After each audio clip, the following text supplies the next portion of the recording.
AC চালু করে দিছো, এসি তো চালু করছো, কিন্তু বাইরে থেকে লু হাওয়ার আসা রাস্তা বন্ধ করো নাই। তুমি নামাজও পড়ো, গুনাহ করো, চোখের গুনাহ করো, মিথ্যা কথা বলো, চুগলখুরি করো, নাচ গান দেখো, নাচ গান শোনো, বিভিন্ন ওয়াহিদিক নাফরমানি কাজ করো। তাহলে তুমি যদি এরকম ভাবে আল্লাহর নামের এসিও চালু করে দাও, আবার দুনিয়ার সমস্ত নাফরমানি করো, হে আমার বান্দা, দুনিয়ার যেমন এসি থেকে শান্তি দেওয়ার শর্ত হলো সব দরজা জানলা বন্ধ করে দেওয়া, ঠিক আমার নামের এসি চালু করে শান্তি পেতে চাইলে তো আমার শর্ত হলো সমস্ত নাফরমানিকে তুমি বাদ দিয়ে দাও, একবার আল্লাহ বলো। এক আল্লাহ বলার কারণে আমি রব্বুল আলামিন তোমাকে জান্নাত পর্যন্ত পৌঁছে। এই জন্য বলে ভাই শান্তি পাই না, শান্তি তো পাও না। চোখ ঠিক করছো, জবান ঠিক করছো, কান ঠিক করছো, হাত ঠিক করছো, দিল ঠিক করছো, সব বাইরের লোহা, বাইরের গুনাহ করতেছে, নাফরমানি করতেছে। ভাই তুমি নামাজও করো, তেলাওয়াতও করো, আবার জিনাও করো, ব্যভিচার করো, সুদ খাও, ঘুষ খাও, মিথ্যা কথা বলো, বিভিন্ন নগ্ন সিনেমা দেখতে থাকো। ভাই তুমি যত ইবাদত বন্দি করো, এই ইবাদত বন্দিগির মাধ্যমে জিন্দগিতে শান্তি পাবে না। যেহেতু এসি থেকে যেমন শান্তি নেওয়ার শর্ত হলো সব দরজা বন্ধ করে দেওয়া, আল্লাহর নামের এসি চালু করতে শর্ত হলো সমস্ত গুনাহ রাস্তাগুলোকে বন্ধ করে দেওয়া। এই জন্য ভাই আমার আপনার গুনাহমুক্ত জিন্দেগি থাকুন, আল্লাহ তাআলার দিকে রুজু হওয়া, আল্লাহ তাআলার দিকে ফিরে আসা। যে ব্যক্তি যত পরিমাণ আল্লাহ তাআলার দিকে ফিরে আসবে, ওই বান্দাকে আল্লাহ রাব্বুল আলামিন তত পরিমাণ আল্লাহ তাআলা প্রিয় বান্দা হিসেবে কবুল করবে।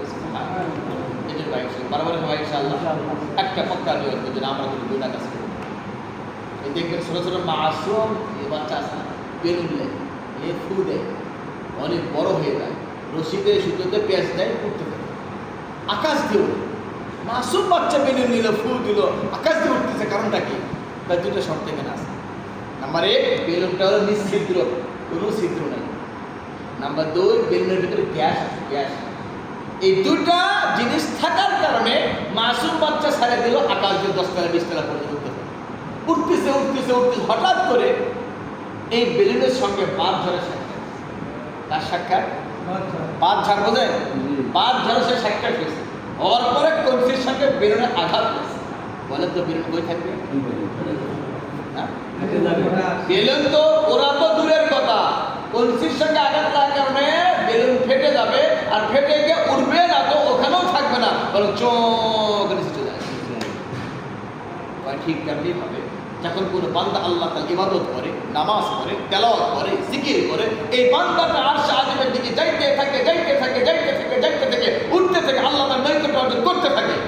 যে মাত্র মসজিদে বের হয়ে যায়, ওদের বিয়ে তো ভালোই দেখুন পারে।